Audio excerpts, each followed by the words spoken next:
Now back to Ottawa Today with Mark Sutcliffe on 1310 News and simulcast on Rogers TV.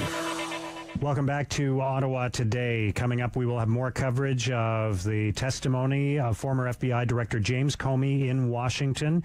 Again, he said the Trump administration chose to defame him and the FBI in reference to some of what the Trump administration said about the FBI. Comey said earlier those were lies, plain and simple. He is being questioned now by the deputy chair of the Senate Intelligence Committee, Democratic Senator from Virginia, Mark Warner. He had previously been questioned by the chair of the committee, the Republican Senator Richard Burr.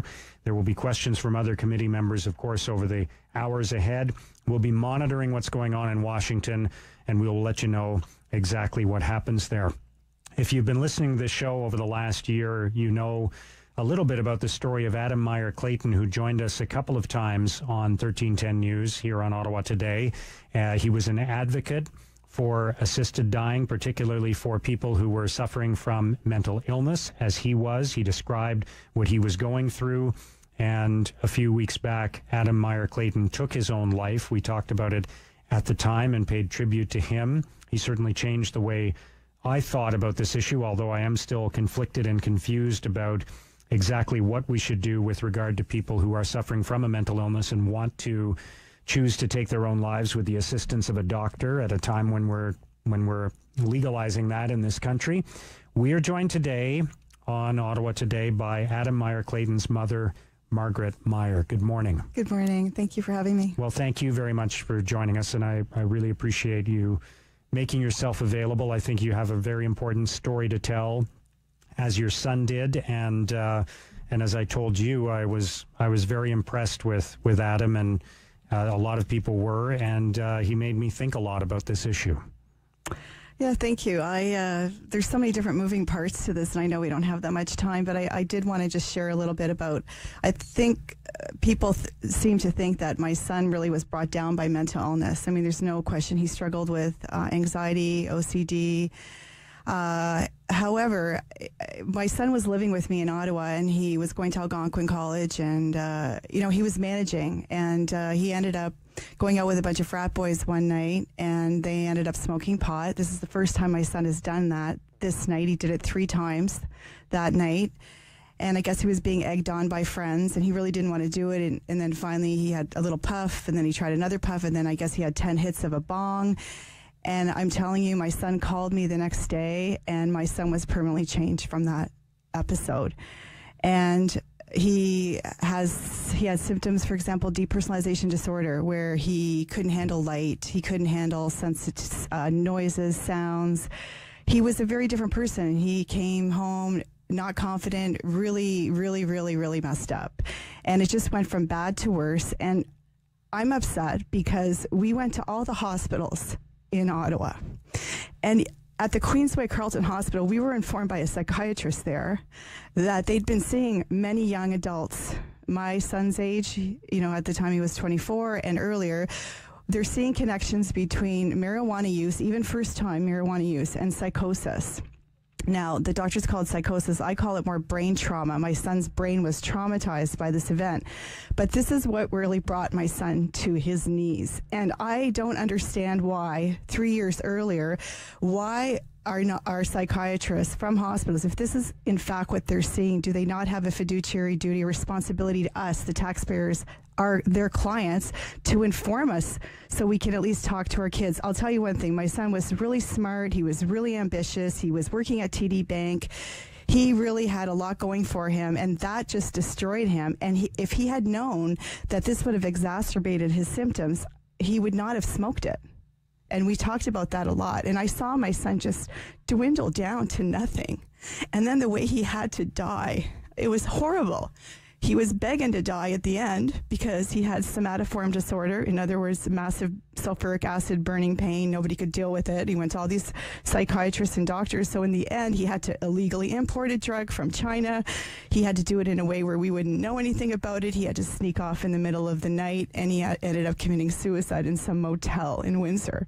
And I never got to say goodbye to my son. I mean, this has been horrendous on a lot of levels for our family, but I'm speaking as a mother today if you have a child, if you have a son, a daughter, grandchildren, it's really important to understand that anybody with anxiety, depression, any kind of mental illness should not go near marijuana. It's a fact, and there's lots of science coming out about this. And obviously, that science is early, and it's hard to prove categorically what the combination of factors is that leads to that. But you're saying that for your son, a previous mental illness combined with the use of marijuana was a toxic and eventually a lethal combination. Correct. Absolutely. And there is science. I've been actually looking up scientific reports, and they are suggesting now a stronger link than they have. What we need to understand is we didn't really know that much. We didn't have a lot of science, but now we're looking at what's called cannabinoid receptors, which marijuana attaches in the brain, and it does affect certain parts of the brain, including the basal ganglia area, which is your cognition, your emotions, things like that. And so we're seeing more and more science coming out, and I'm just one of those people. I mean, if there's suggestions, at least listen to it. At least talk to your kids. I can't stop anyone from smoking pot, but there is correlations between THC in the marijuana and psychosis. How do you feel about everything you've read in the context of the fact that marijuana is being legalized in Canada and assisted dying is being legalized in Canada at the same time as you're hearing all this information and reading these reports and experiencing what you've been through? And viewing that as a toxic combination? Well, you brought up 2 points. There's the assisted dying issue. It's still, my son was looking at opening it up more, like for extenuating circumstances for individuals for refractory illness. So it's actually, we're not really planning on legalizing, not the way it's looking. I don't think the Trudeau government wants to deal with it. They've set up a committee in Toronto. It's all a bunch of elite professionals and academics run by a gentleman who's actually against it. So I think they want to put the kibosh on that. On assisted dying for people with mental illnesses. Absolutely. Yeah. And they want to keep it as confined as possible. Right. They're not comfortable. There's a lot of people that are not comfortable with this. I really didn't know that much about the issue until I started talking to my son and learning about all these different sufferers and what they're going through, the pain and agony. We're talking years and years of agony. We're not talking, like Adam said, somebody with depression and anxiety for 3 months who wants to kill themselves. No, we're not talking about that on any level. And I think the point that he made over and over again very effectively is that if we are to treat mental illness as a genuine illness that is the same as a physical illness, and that has the same kind of pain as a physical illness, then why would we distinguish between people who have physical illnesses and people who have mental illnesses if they are of the mental capacity to make a decision about their own future? If they are of sound mind and are able to make a decision about their own future, why would we distinguish between the two? Yeah, correct. And obviously, you know, I come from a different place. I'm a recovering alcoholic. I know a lot about addiction. I work with addicts. I have seen how alcohol destroys families, generations of people, including children. And so obviously I am not at all in favor of legalization. And I've actually been looking at legalization of marijuana, and I've actually been looking at the stats. And while it appears that 3/4 of the population is equally split, pro and con, there's about 25-26% of people in this country right now who have not made a decision. And I feel that Prime Minister Trudeau took advantage of the youth vote to get elected, which worked, but there has been no conversation about this. And we need to have a lot more conversation. This is going to affect our children for a long, long time, economically, emotionally, mentally. And right now, I don't know what the percentages of young people with mental illness. I think it's about 2.3 million Canadians already with anxiety, depression. And so those people tend to also become the recreational users, right? So I think we need to open this up more. We need to have a greater discussion. And as a mom, I'm just encouraging you to learn more about this, talk to your children about it. And you never want to go through what we've been through. This destroyed my son. He was 27 years old. All right, we have to take a quick break. We'll come back and talk some more. Margaret Maier, the mother of Adam Maier-Clayton. Ottawa Today with Mark Sutcliffe returns on 1310 News and Rogers TV right after this. Looking for mouth-watering inspirations for your next gathering?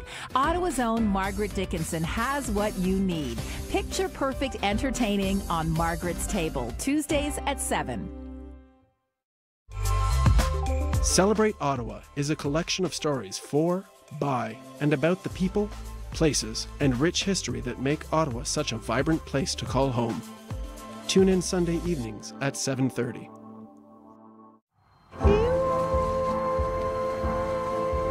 If I could, I would write every single name on my body. But there are 805 million people suffering from hunger in the world today. So whenever you hear my name, you will think of their names. Whenever you see me, you will see them. The Red Cross is responding to extensive flooding in Quebec, Eastern Ontario, and New Brunswick. Many Canadians have been forced from their homes and lost everything. You can help.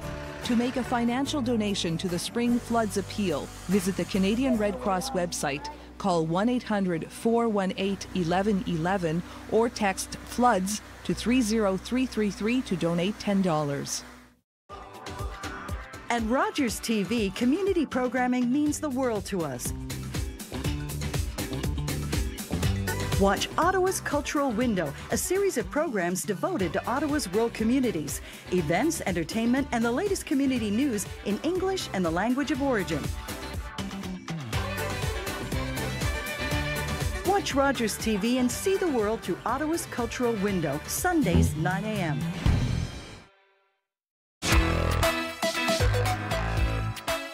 My name is Heather Bracken, and I'm a volunteer.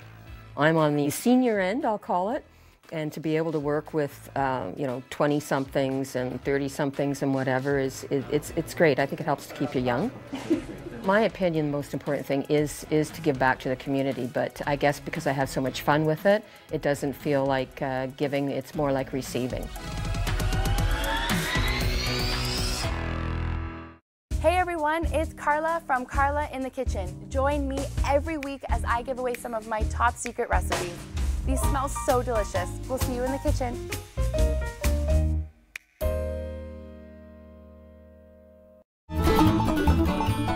Black smoke's arising and it surely is a train. It surely is a train, boys. It surely is a train. Black smoke's arising and it surely is a train. I'm on my long journey home.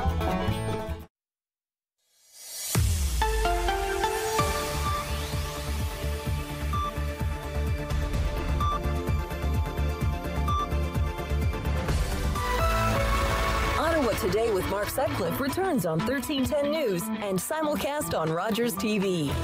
While James Comey's testimony continues in Washington, we are chatting with Margaret Maier, the mother of Adam Maier-Clayton. We told you about him many times, who took his own life, was suffering from mental illness. And why have you chosen to talk publicly about this and to raise some of these issues? And what is the message that you're hoping to leave people with? Well, I think often when people have family members that commit suicide, there's a lot of shame. We have absolutely no shame in our family. My son actually did try to do good even at the end of his life, and I'm very proud of him for that. I think, however, that we do need to have much more of a discussion about the negative impacts of marijuana on young adults and their developing brains. There's absolutely no conversation in this country. I think politically, hospitals might even feel shut down because we're supposed to, quote, legalize it next year. I just think, you know what, this is an issue that affects all of us and our children. And I'm speaking to you as a mother today, a mother who's lost her son over smoking marijuana. And it needs to be discussed more. And I'm not going to stop until everybody across this country at least knows. If my son had known that this would have exacerbated his mental illness, he would have stayed away from it. He wasn't given the choice. Today, I'm giving you the choice to learn and understand more about this issue.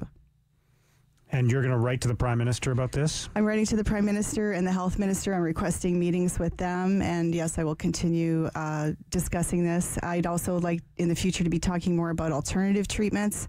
My son was on 15 pills a day and they were not helping. And staying in that medical paradigm on just using drugs did not work for my son. So there's other things that we can also talk about in the future. All right. Margaret Maier, thank you very much for sharing your story and sharing your time with us today. I really appreciate it. Thanks for the opportunity, Mark. Margaret Maier, the mother of Adam Maier-Clayton. Our coverage of the testimony by James Comey will continue on 1310 News, and the Ethics Lab with Dan Monroe is coming up. Asking the hard questions. Ottawa Today with Mark Sutcliffe will be back in moments on 1310 News and Rogers TV.